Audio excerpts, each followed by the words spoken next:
तो हमारे हिंदू भाई कहते हैं कि आप कन्वर्टेड मुसलमान हैं, हम मान लेते हैं हम कन्वर्टेड मुसलमान हैं।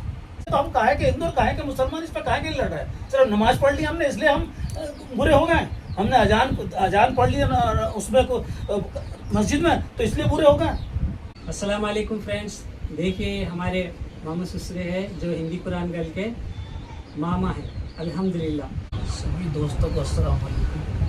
देखिए आज सफ़र कर रहा हूँ मैं, आज जहाँ फ्लाइट में सफ़र किया कुछ लोग मिले, लोगों में कुछ ऐसा कुरीतियाँ पैदा हो गई हैं कि वो मुसलमान को देखते हैं, सोचते हैं कि कुछ ना कुछ ऐसी बात करेंगे चाहे किसको समझ नहीं होगी या सोचनी है इसकी बड़ी। कभी वो अल्लाह के बारे में कुछ बात करते हैं, पर मैं ये बात नहीं समझ पाया अभी तक। अल्लाह जब हम सब मुसलमानों ने समझ लिया, दुनिया जानती है कि अल्लाह एक है, बेशक हम अल्लाह कहते हैं, हमारे गैर मुस्लिम भाई ईश्वर कहते हैं, और जितने भी और लोग हैं सब अपने अपने हिसाब से अल्लाह को मानते एक ही है कि एक ताकत है, एक ही शक्ति है जो दुनिया को चला रही है, बेशक उसके अलावा कुछ नहीं है। और सवाल खड़ा करते हैं कुरान पर। कुरान का पहला ही सवाल ऐसा है जिसका जवाब किसी के पास नहीं है। हम कहते हैं अल्लाह की किताब है, वास्तविकता यही है अल्लाह की किताब है, हकीकत यही है अल्लाह की किताब है। उसके अंदर रद्दो बदल आज तक कोई कर नहीं पाया 1450 साल में।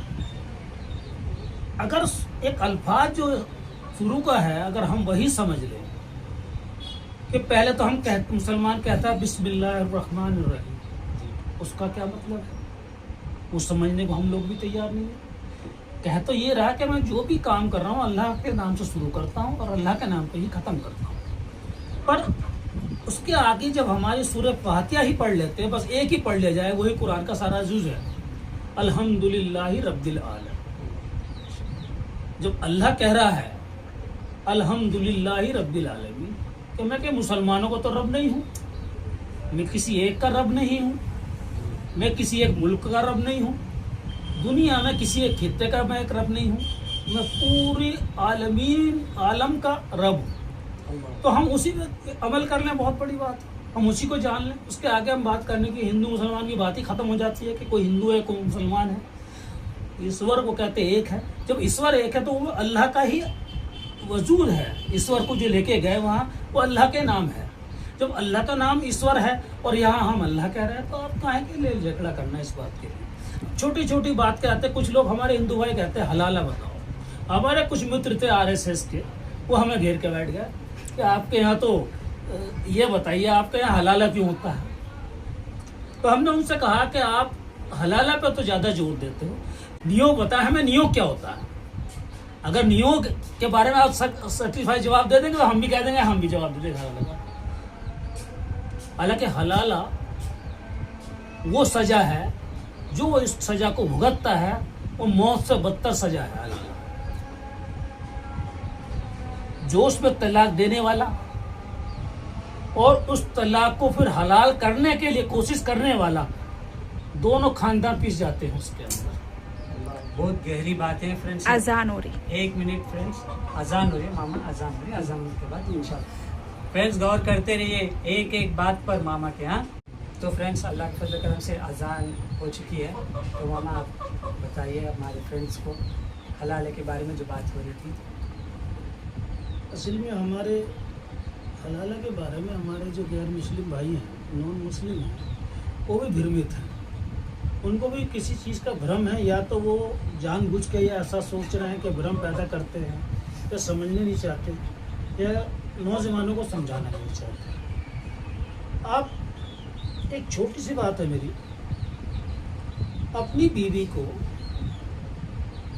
बहुत चाहता है कोई आदमी, कोई छोटी सी बात हो जाए या कोई ऐसी बात हो जाए जो एक दूसरे को बर्दाश्त ना हो, तलाक हो जाए। तलाक भी जो गलती से होता है वो हलाला तक जाता है, और जो सोच समझकर तलाक होता है उसमें ना हलाला हो सकता है, ना वो वापस लिया जा सकता है, ना वापस करता है कोई, जो जान दोनों की सहमति से तलाक होता है। तो जो गलती करता है, जो उसको सजा एक तरह से सजा भुगतता है, उस पर हलाला का नंबर आ सकता है, आ जाता है। वो भी औरत के ऊपर डिपेंड करता है। वो चाहती है कि मैं फिर इसके पास रहूं, और वो आदमी चाहता है कि मैं इसके पास, तो उसको कितनी बड़ी चीज़, कितने बड़े इम्तहान से गुजरना पड़ता है। और इम्तहान से नहीं, वो इम्तहान नहीं है, वो एक सज़ा है, जो कि दुनिया में जब तक वो रहेगा वो सज़ा को भुगतेगा। क्योंकि अगर सपोज करो, मैं कहूँ कि अगर गुस्से में किसी ने तलाक दे दी, उसकी बीवी किसी के पास चली गई, रही महीना, 2 महीना, 3 महीना, फिर वो आपस में उन्होंने कंप्रोमाइज़ करके कहा भाई तुम इसको छोड़ दो, मैं नहीं, फिर उसने वो पहले तो वो इद्दत बिताएगी, एक वो सजा 4 महीने की उसकी, फिर इद्दत बिताने के बाद फिर वो निकाह करेगी।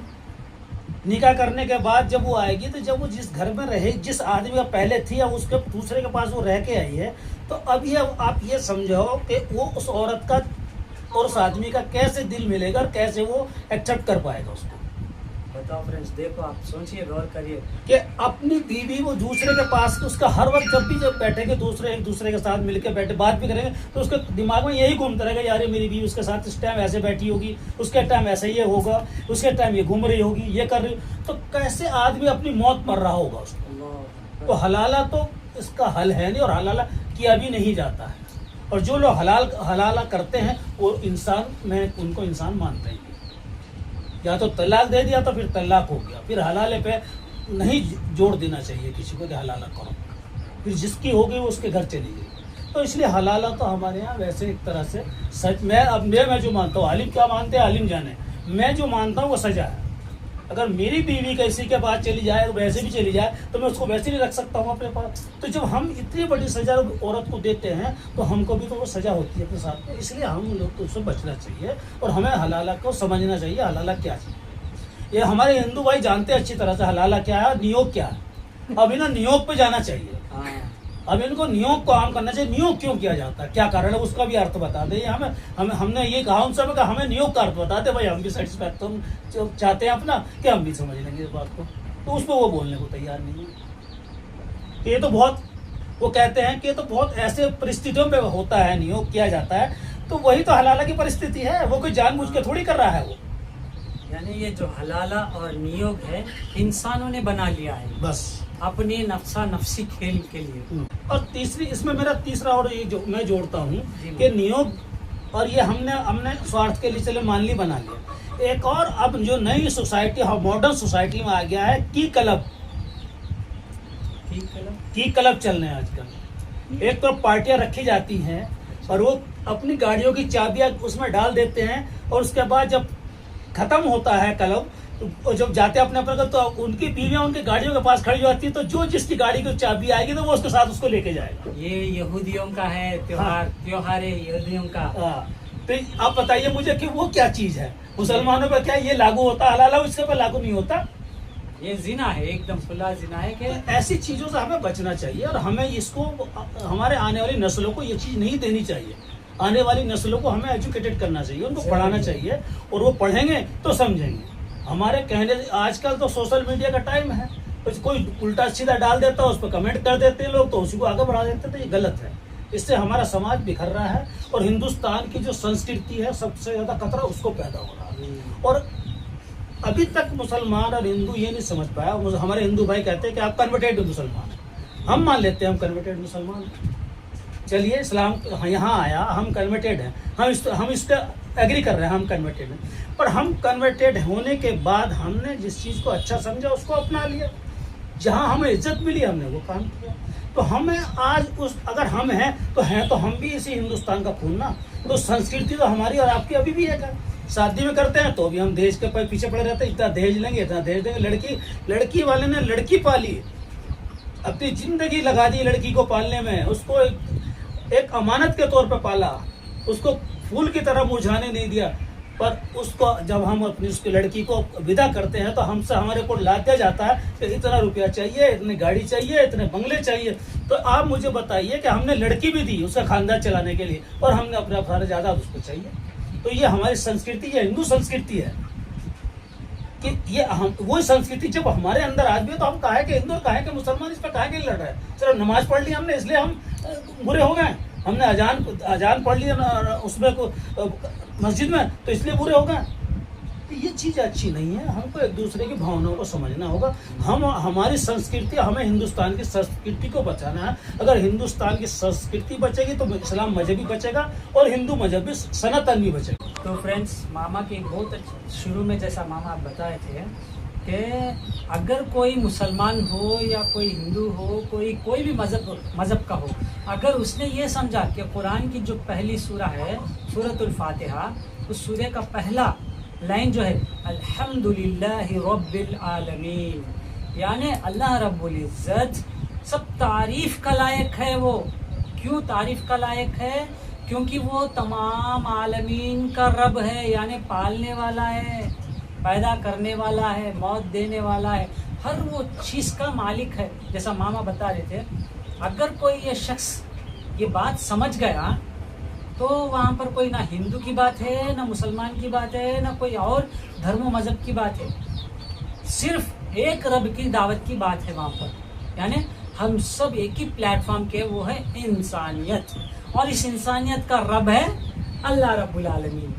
बहुत गहरी बात बताए मामा ने, अल्हम्दुलिल्लाह। ये बात सुनने के बाद मेरे को इतनी खुशी हुई, तो ये बातों को जो है ना आप लोगों के साथ शेयर करने के लिए मामा को जो है ना मैं, मामा एक बार फिर से बोलो बोल के बताया था, अल्हम्दुलिल्लाह। तो हम कहते हैं 2 अल्फाज हैं, हमारे हिसाब से पढ़ने में 2 अल्फाज हैं, पर ये 2 अल्फाज नहीं है, ये 10 अल्फाज हैं। पर 10 अल्फाजों को अगर आप 10 बातों में समेट लें तो पूरा कुरान आपके पास आ जाता है। अल्हम्दु से ही शुरू करते चले जाइए आपको, और रब अपनी तारीफ खुद ही बताता चलेगा, मेरी तारीफ क्या है और मैं किसका रब हूँ। मैं कहीं कुरान में नहीं कहा गया मैं मुसलमानों का रब हूँ, मैं मुसलमानों का रब हूँ, मैं मुसलमान, कहीं कोई वर्ड ऐसा नहीं आया कि मैं मुसलमानों का ही रब हूँ। मैं सारे आलम का रब हूँ। अब मुझे बताइए, कोई शराब पी रहा है, कोई कुछ कर रहा है, क्या खाने को उसको भी दे रहा है? कोई गंदे काम कर रहा है, खाने को उसको भी दे रहा हो। और जो उसकी तारीफ तो इसलिए करते हैं हम लोग जो समझे कुरान को, हम इसलिए तारीफ करते हैं कि पत्थर के अंदर कीड़ा पल रहा है, उसको भी खाना पहुंचा रहा है। तो आप बताइए कि वो रब वही कहलाएगा ना जो सबका ख्याल रखेगा। अपनी मखलूक को पालने वाला तो रब अल्लाह है ना। नाम इस्लाम आ गया तो इसका ये जरूरी तो है कि मुसलमान हूँ मैं, नाम से तो मेरा मुसलमान आ गया, मुसलमान हूँ। इस्लाम जब तक मेरे दिल के अंदर नहीं आएगा, अल्लाह की बड़ाई मेरे अंदर नहीं आएगी, अल्लाह की तारीफ मेरे अंदर नहीं आएगी, अल्लाह की बातें मेरे अंदर नहीं आएंगी, तब तक मैं इस्लाम के नज़दीक नहीं जा सकता। इसलिए मुसलमान को ना देखें आप, सिर्फ कुरान की इस अल्फाज को देखें, अल्हम्दुलिल्लाहि रब्बिल आलमीन। या अगर उसके ज्यादा जाना है तो फबी अय्यालाई रब्बी के मात तस्जीबान पे चले जाए, सूरतुर रहमान, सूरह रहमान की आप पढ़ते चले जाओ। सूरह किस चीज को झुटलाओगे, वहां कह रहा है वो, आओ बताओ। बहुत बड़ी सवाल कर रहा है अल्लाह रब्बुल इज़्ज़त। ऐ मेरे बंदे, तुम किन किन चीज़ों की इनकार करोगे, झुटलाओगे? यानी लोग आज कितनी भी बड़ी अच्छी मिसाल बताए ना अल्लाह रब्बुल इज़्ज़त की, यानी उस परवरदिगार की, उसके अंदर कह रहा है कि पानी मैंने बनाया, एक कतरा बना के दिखाओ, तो आप क्या झुटला सकते हो आप उसको, पानी को? एक गुंदुम बनाया, क्या गुंदुम पैदा कर सकते हो नकली? बना के दिखाओ। जिस चीज को अल्लाह ने बनाया उसने सारा कुरान के एक सूरह रहमान में सब बता दिया कि मैंने क्या दिया तुमको, अब तुम इसको चैलेंज करो आकर के। तो हम लोग तो कुरान को पढ़ना चाहिए। और मैं हूँ, मेरे दोस्त हैं, अच्छे हिंदू हैं, अच्छे ऑफिसर्स हैं, मैं सबको कुरान देता हूँ और दिए कई को, और कई ने मांगे, मैं कहा देखो इसके पढ़ने में कोई बुराई नहीं है, किताब समझ के पढ़ो इसको। आप किताब पढ़ो जैसे और पढ़ते हो, इसको एजुकेशन ले लो इससे, इसमें जो अच्छी लगे बात उसको तो समझ लो, जो बुरी लगे उस पर एतराज देता हो और बताओ हमें क्या क्या बुरी है इसके अंदर, फिर हम अपनी इस्लाह करेंगे, हम उस अपने अंदर हम भी आपको समझाएंगे, आप हमें समझाओगे। तो ये तो तर्क से ही बात बनेगी, वैसे कुछ नहीं होने वाला। किसी किताब को हम ना हम गीता को बुरा कह सकते हैं, ना हम रामायण को बुरा कह सकते हैं, ना हम वेद को बुरा कह सकते हैं। चारों वेद ही अगर हिंदू अपनी जिंदगी के अंदर चारों वेद को पढ़ ले तो उससे बड़ा कोई भी मुसलमान नहीं है। मैं मुसलमान कह रहा हूँ उसको। माशाअल्लाह। क्यों पता है फ्रेंड्स, मामा ने ये जो बात बताई, इसमें जो है ना कोई भी किताब पढ़ लो, वो परवरदिगार ने उन किताबों में एक बात बताई है, वो है तौहीद।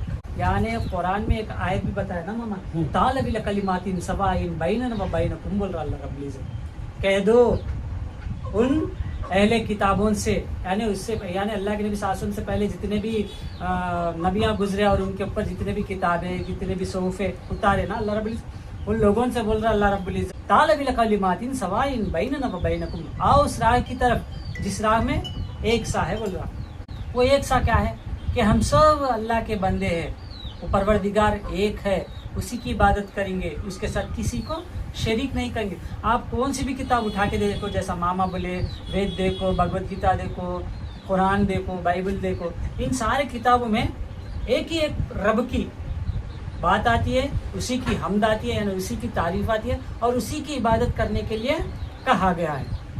ये चीज़ को समझना जरूरी है। अगर ये चीज़ को समझ गए ना हिंदू, मुस्लिम, क्रिश्चियन, सिख, ईसाई कोई झगड़ा ही नहीं रहता। फ्रेंड्स, आप लोग भी दुआ करिए मामा की सेहत और आफियत के लिए, अल्लाह ताला आपकी परेशानियों को भी दूर करे, अल्लाह ताला आपके जितने भी मुश्किलात है आसान करे, अल्लाह ताला आपके सेहत में खैर और बरकत अता फरमाए, आमीन या रब्बुल आलमीन।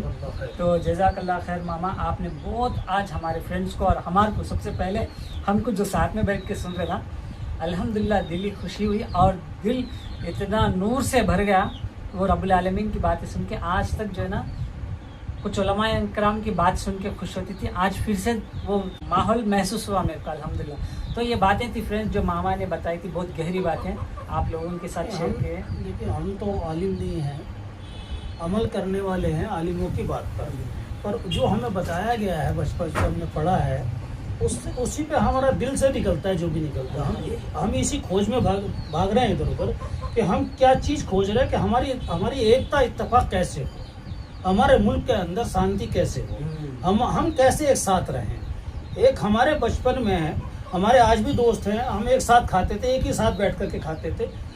आज वो हमें एक शक की नज़र से देखेंगे तो हमारी जीना मुश्किल है, इसलिए हम एक साथ रहना चाहते हैं, एक साथ रह के ही मरना चाहते हैं। तो हम मौत तो उसके बरहक है, आने सबको है, हमारा कोई आया नहीं दुनिया में, पर हम चाहते हैं मोहब्बत अगर जिंदा है तो वो आखिर तक, जब तक क़यामत आएगी तब तक उसकी औलाद उसको रखेगी कि मेरे पिताजी ऐसे थे, मेरे अंकल ऐसे थे, और हम हिंदू और मुसलमान थे पर हम एक घर के एक थे। इसलिए हम ये चाहते हैं कि हम एक साथ अपनी ज़िंदगी को गुजारें और एक दूसरे के काम आए, एक दूसरे की मोहब्बत। हालांकि मोहब्बत है हम में अल्हम्दुलिल्लाह। कहीं अगर तकलीफ मुझे पहुंच जाए और किसी को पता लगे कि मुसलमान भी है तो वो मदद करेंगे, पर चंद लोग हैं असामाजिक तत्व हमारे बीच में भी हैं और असामाजिक तत्व उनके बीच में भी हैं, तो हम लोगों को मिल करके उनका विरोध करना है, उनके साथ लड़ना है, बस ये हमारा मकसद है। हमारा इसके अलावा कोई मकसद नहीं है हमारा, क्योंकि जिस चीज़ को लेके हमको साथ जाना आखिरत में, मेरा यकीन है क़यामत पर कि फैसला वहाँ होना, यहाँ कुछ नहीं होना।